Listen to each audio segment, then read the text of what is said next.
The day has finally arrived. I've gotten my vintage washing machine all clean and ready.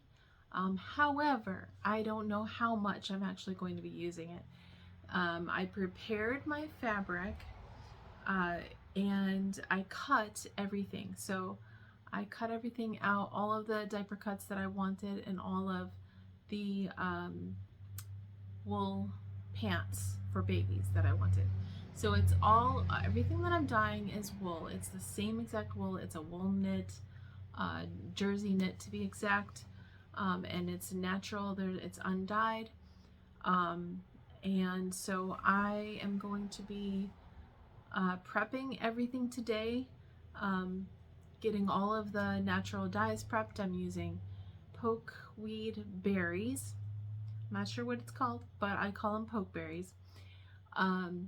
And that's going to be a first time for me. I also have walnuts, black walnuts to be exact, and that's also going to be a first time for me. And then onion skins I've used before, and avocado pits I've used before.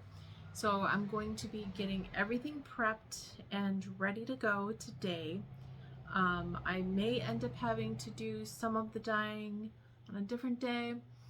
We're gonna take it as it comes and see how it goes. So let's get into it. I mean, I'm excited. It's a nice sunny day today. I know tomorrow I'm going to be out of the house, so I won't be able to do any dyeing tomorrow, but we'll get through it all and I'll compile it, and hopefully you guys can learn along with me on this journey of dyeing with natural products. Well, actually plants, just dyeing with plants. So I call it dyeing naturally.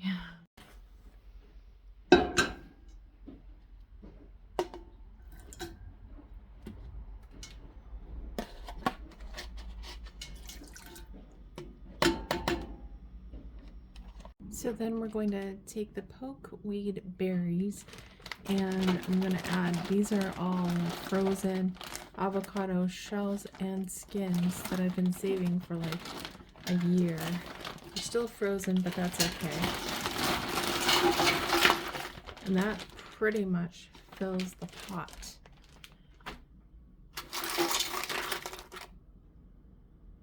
So now I'm going to add enough water to cover all of the material.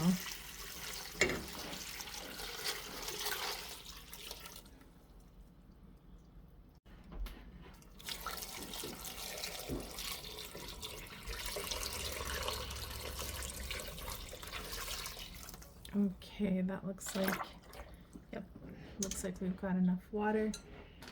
And so now I'm going to light the heat, and I'm just gonna let this cook on the stove.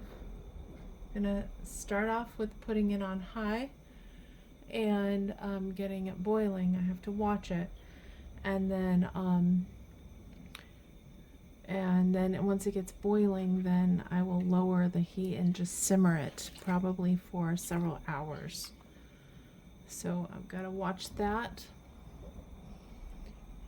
So now I'm out of my porch. I got this old ice cream container because these walnuts are probably going to stain pretty badly. I haven't put my gloves on yet, but I'm going to be soaking these for quite a while.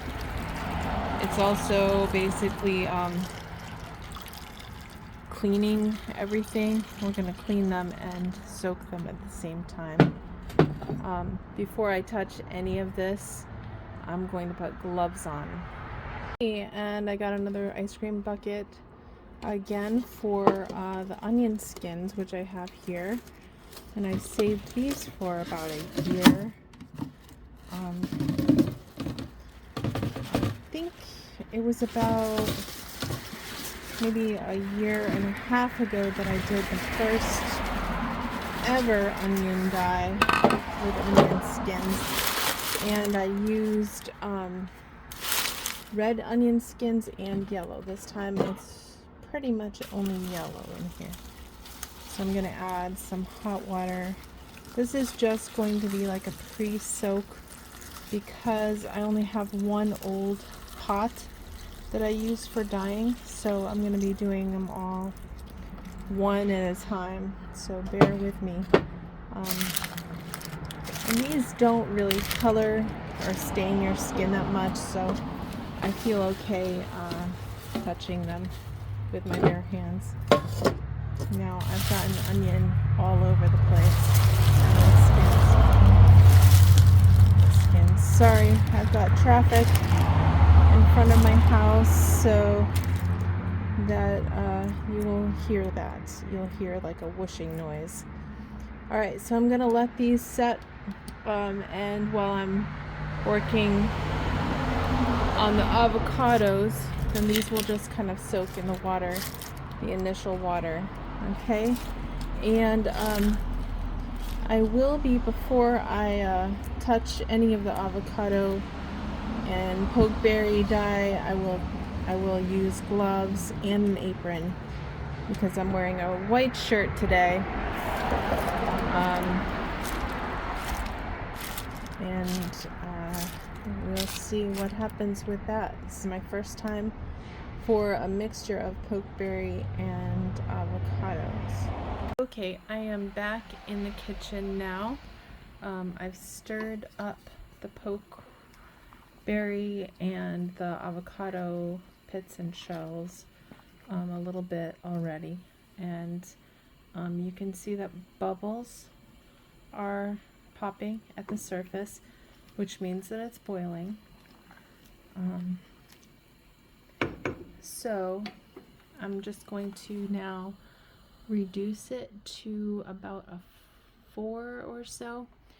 And yes, my nails do match the pokeweed plant, the stems and the juice on the inside, and you can start to see that color coming out, probably mostly from the pokeberries because there was some juice already and they were completely thawed, so you can see kind of that color already coming out. So I'm going to basically cook this all day. In a little bit I'll probably come over and reduce it to like a simmer, which on my stove is low, so 1, 2 low. And now I have to go and rinse out my fabric cuts. Okay, I'm back in my sewing room now, where I have the fabric cuts soaking in just hot water. I actually think I washed all of these cuts, or the fabric, before I cut them, but honestly I can't remember, so I decided to do this step anyway, just to prepare the fabric and get it all wet. So some of these I am making diaper covers with, so these are diaper covers right here, and then some of them are for wool pants, like these, this long one. Now I have to decide which colors I want to do on which, and I did multiple cuts. I think I did for at least 4 cuts of each size. 1, 2, 3, yeah, no, 3, 4, yes, 4.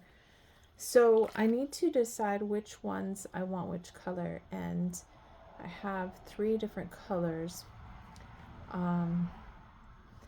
So I have to figure out which ones I want to do with the onion skins, because I think that the onion skins I'm just gonna do with the bright yellow, which it turns out to be. I'm a little bit nervous about mixing the walnut shells with it because I feel like it might end up being really ugly. So the ones that I decide that I want to dye with the onion skins, I'm going to have to add some alum and soak them in alum to prepare the fabric. And I probably just need to do a refresher on using alum again because I haven't done it in like a year. So I'm going to research that real quick, and then I'll come back and figure out how many of each item I want to do yellow with the onion skins. Okay, so I looked up on my trusty Pinterest account, found this website called Practical and Pretty, and she suggests 1/4 cup of alum per 400 grams of fabric. Now, my scales is not in grams. It's an old-fashioned scales that's only in pounds. So I measured my fabric, or weighed my fabric, and so okay, first of all, 0.88 pounds is 400 grams. My fabric weighed 0.38 of a pound. Okay, so it's roughly 1/3 of a pound. So my alum, which she said 1/4 of a cup per pound per 0.88 pounds, would end up being, so I did some rough calculations. I'm not good at math, but 0.08 of a cup, I think that's 1/8 of a cup, I don't know.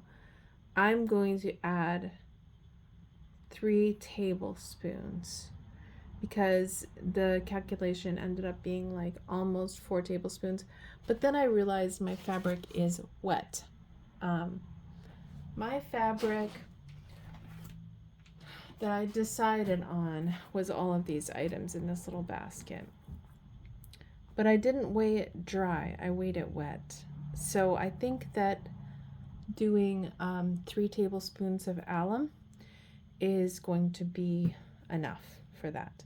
I'm just roughly calculating these things, and it's somewhat of an experiment because I've only used alum once in my dyeing projects, and I did it wrong. So I'm going to try to do it right this time. The other thing is you have to boil the water first, so I won't be able to just, I was thinking I'd be able to just add it to this cold water and let the fabric just soak in there, but I have to boil the water first, then add the alum, then add the fabric to soak. So that means I have to let the avocado pits and all of that finish out because I only have one old pan, and I don't want to ruin a pan with alum because you're really not supposed to, I guess, use the same pans for cooking as you are for dyeing. I don't really know why I should, but just to be safe, I mean, I'm using all food basically to dye the fabric. So just to be safe, I'm gonna use the pot that I've set aside for dyeing. It's obviously a different day, and I finished dyeing the fabric already, but visit part 2 because I decided it was over an hour long, this video. So I broke it up into parts. So go to part 2 and I will finish the dyeing process, and then part 3 will give you the results.